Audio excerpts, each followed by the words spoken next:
아, 아. 자, 우리 이번 시간에 공부해 볼 내용은요.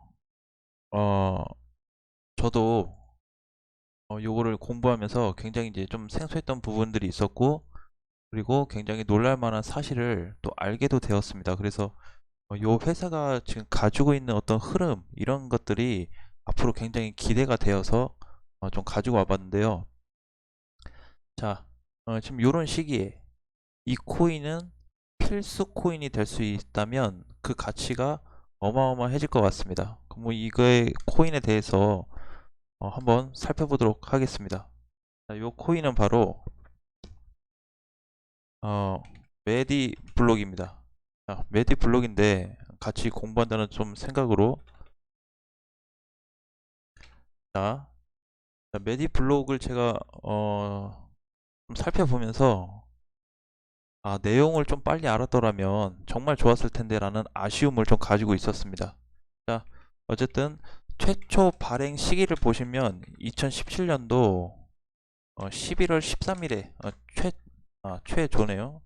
최초로 발행이 됐고요. 업비트 상장 기준으로 놓고 보면 2018년 10월 5일에 상장이 되었습니다. 자, 뭐 한 1년 정도 최초 발행되고 1년 정도 있다가 업비트에 상장이 되었고 오늘 기준으로 보니까요 4월 2일 기준으로 시총이 약 9천억 정도 되고요 순위는 58위에 머물러 있습니다. 이게 시총이 약간 차이가 나는데 보시면은 여기 정보에 나와 있는 시총이 있고 그쵸? 예, 오늘 기준이고 여기 들어가서 보는 또 시총이 있는데 가격이 좀 몇백억 차이가 좀 나요. 그래서 제가 그냥 평균적으로 봤을 때 아, 그냥 약 9천억 정도로 좀 잡아서 계산을 좀 해봤습니다. 자, 메디블록의 차트 흐름을 이따 보겠지만 최근 들어서 굉장히 많이 오르고 있고 또 4월에 있을 이번 달에 또 어떤 이벤트가 좀 있을 수 있는데 그런 부분에 대해서 좀 귀를 기울여 봐야 될 것 같습니다. 자, 메디블록을 보니까요 의료 정보하고 의료 어떤 그 기록들 있죠. 그런 거를 통합해가지고 관리해주는 블록체인 기반의 의료 정보 플랫폼이다라고 보시면 될 것 같습니다. 메디블록은 의료 정보 플랫폼이다. 그리고 요거에 대해서 좀 두 가지 내용이 있는데 뭐냐면 첫 번째는 의료 소비자 기준. 의료 소비자 기준이 있고 의료 또 공급자 기준이 있는데 의료 소비자의 기준에서 보면 어, 의료 소비자는 본인의 어, 의료 정보 있죠. 예, 의료 정보에 대한 소유 그리고 관리할 수 있는 그 권한이 있습니다. 그래서 이 권한을 행사할 수 있다고 합니다. 그리고 의료 공급자는 의료 소비자의 동의하에 의료 소비자의 동의하에 활용할 수 있는데 의료 정보를 기록하거나 연구 목적으로 얻을 수 있다고 합니다. 그래서 그냥 메디블록은 이런 틀에서 이런 내용들이 좀 있다라고 보시면 될 것 같습니다. 굉장히 이제 뭐 내용적으로는 별로 나쁘지가 않죠. 예, 저도 이제 보면서 굉장히 디테일한 부분이 있기 때문에 그거에서 좀 새롭게 조금 와닿았던 것 같습니다. 자, 메디블록은 보시면 이제 주요 서비스가 크게 세 가지가 있어요. 자, 주요 서비스 이 뭐냐? 세 가지. 그 중에 첫 번째가 첫째는 이제 메디패스라고 하는데 요거는 보니까 어플로도 있더라고요. 메디패스라는 게 병원별로 흩어져 있는 그 진료 기록 있죠. 그거를 한 곳에 모아가지고 보관하는 걸 얘기해요. 그래서 보관하고 관리하는데 서류 없이 보험 청구도 할 수 있다고 합니다. 그런 좀 기능을 가지고 있고 내가 이용했던 어떤 진료 기록 그거를 병원하고 의료 서비스 이용자가 직접 확인을 할 수 있고 어디가 아프고 얼마를 냈고 의사가 누군지까지 확인이 가능하다고 합니다. 굉장히 놀랍죠? 그래서 야, 이런 기능이 지금도 있는지 모르겠지만 어쨌든 좀 저는 새롭게 좀 다가온 것 같습니다. 자, 두 번째는 이제 어, 닥터 어 팔레트 팔레트인가요? 네, 닥터 팔레트 맞나요? 제가 앞전에 영어 실수를 하고 나서 영어를 쓰면 굉장히 불안합니다.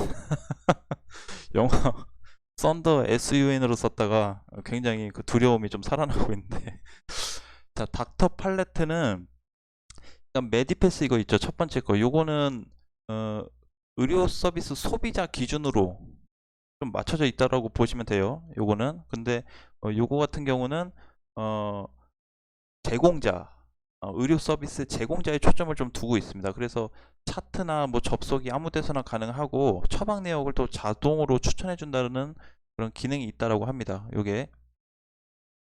자, 그리고 셋째도 이제 보시면 영어가 들어가 있는데 이게 이제 페너시어 페너시어 네, 이렇게 나와 있는데 요거를 페너시어라는 사전적인 용어를 찾아보니까 만병통치약이라고 나오더라고요.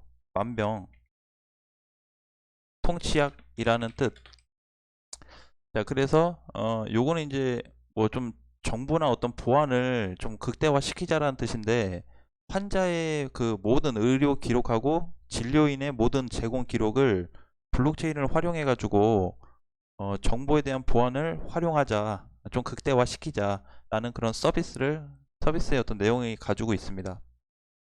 그래서 현재 뭐 메디블록이 뭐 삼성 서울병원, 세브란스 병원 제외하고도 여러 파트너들과도 연결이 돼 있다고 하고요. 특히 이제 이번 4월 중에 메디블록 기반으로 된 그 DID를 통해서 백신 여권 서비스를 출시한 예정이라고 합니다. 이게 뭐냐면 저는 이거 보면서 이게 가장 좀 팩트가 있는 내용이 아닌가 싶습니다. 뭐냐면 4월 중 블록체인 기반 이 DID인데 이 DID라는 뜻이 뭐냐면요. 분산 신원 확인이라는 뜻인데 그냥 쉽게 얘기하면 전자 신분증 예, 전자 이게 그냥 아이고 예, 전자 신분증이다. 그래서 음, 전자 신분증을 만들어 가지고 백신 여권 서비스를 출시하겠다. 그러니까는 나라 간의 국경 상관없이 넘어가서 서비스 할 수 있고 그리고 격리가 없이 이용할 수 있는 그런 이제 기능이라고 하는데 현재 중국하고 싱가포르에서 시행하고 있고 백신 여권을 활용을 한다면은 별도의 격리 기간 없이 국가 간 왕래가 가능하다고 합니다. 그래서 이런 이제 서비스가 어떤 성공적으로 메디블록에서 실행이 된다라고 한다면 세계적으로 큰 영향을 줄 수밖에 없을 거고 메디블록 코인에 있어서도 아마 슈퍼 아주 강한 강세가 한번 나오지 않을까 굉장히 좀 기대가 되는 그런 부분이 있습니다. 자, 그러면 우리 좀 차트로 넘어가서 한번 또 디테일하게 한번 보도록 하겠습니다. 현재 움직임이 어떻게 나오고 있나. 자, 월봉으로 보니까요.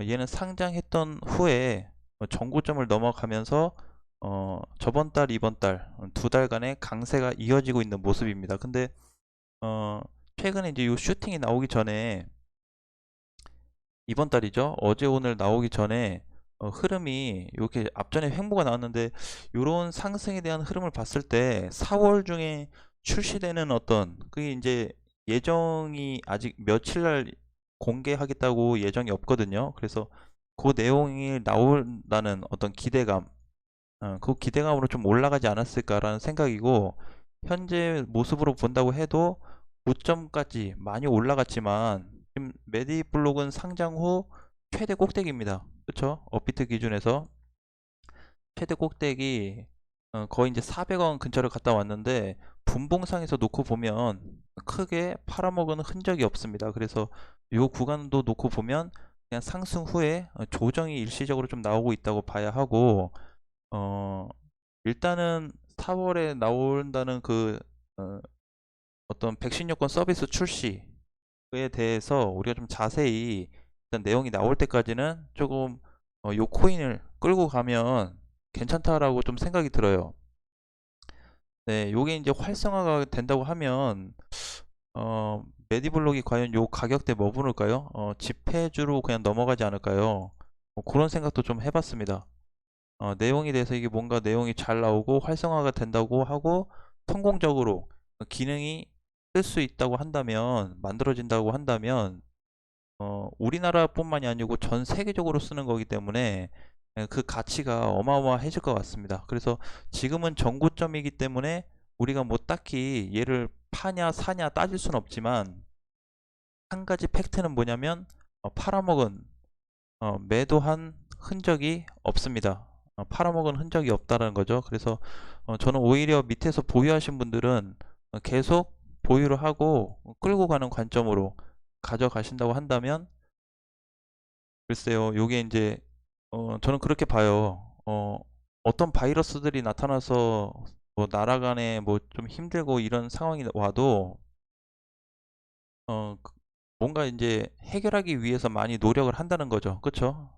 근데 그거에 따른 영향이 메디 블록에서도 좀 나타날 것 같다라고 보고 있기 때문에, 이거의 부가가치를 이제 그렇게 생각을 한다면, 얘가 성공적으로 뭔가 이슈가 그렇게 간다고 했을 때 메디블록은 과연 어디까지 좀 갈 수 있을까라는 부분이고, 굉장히 크게 성장 가능하다라고 좀 보고 있습니다. 그리고 물량 기준으로 좀 본다고 한다면 이때 당시 물량이 가장 크게 들어왔습니다.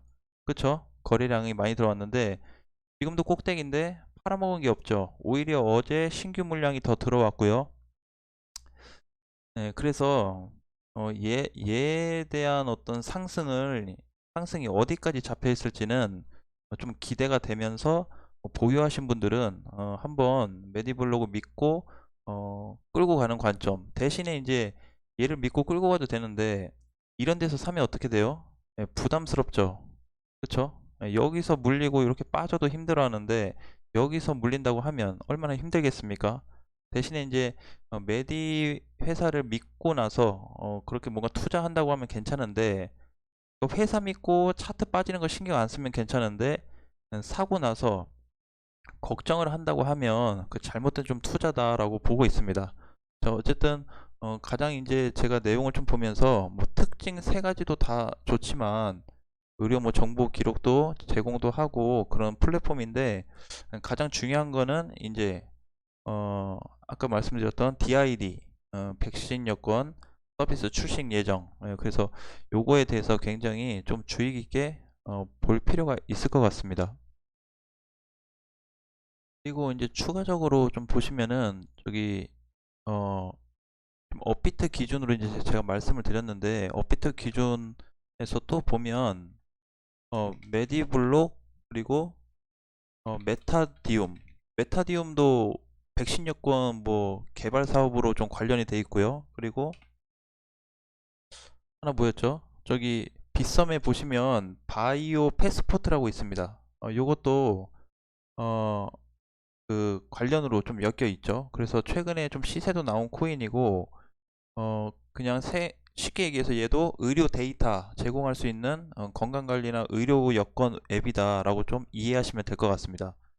바이오 패스포트. 그래서 요 세 코인들은 물론 이제 얘네 두 개는 같이 업비트에 있고 얘는 빗썸에 있는데, 요런 것도 한번 별도로 체크해서 공략하시면 좋을 것 같고요. 최근에 요런 세 코인들 보시면 모두 다 반등이 나왔는데 어쨌든 좀 기대감으로 가는 부분도 있고 하기 때문에, 제가 이제 뭐 메타나 바이오 같은 거 다 찾아본 건 아닌데 어쨌든 메디 기준으로 좀 봤기 때문에 이런 부분에 대한 어떤 이벤트를 좀 기대를 해도 괜찮을 것 같습니다. 그래서 여러분들이 어떤 가지고 있는 코인에 대해서, 특히 내가 메디블로그 가지고 있다고 하시는 분들은 회사 내용을 더 찾아보고요.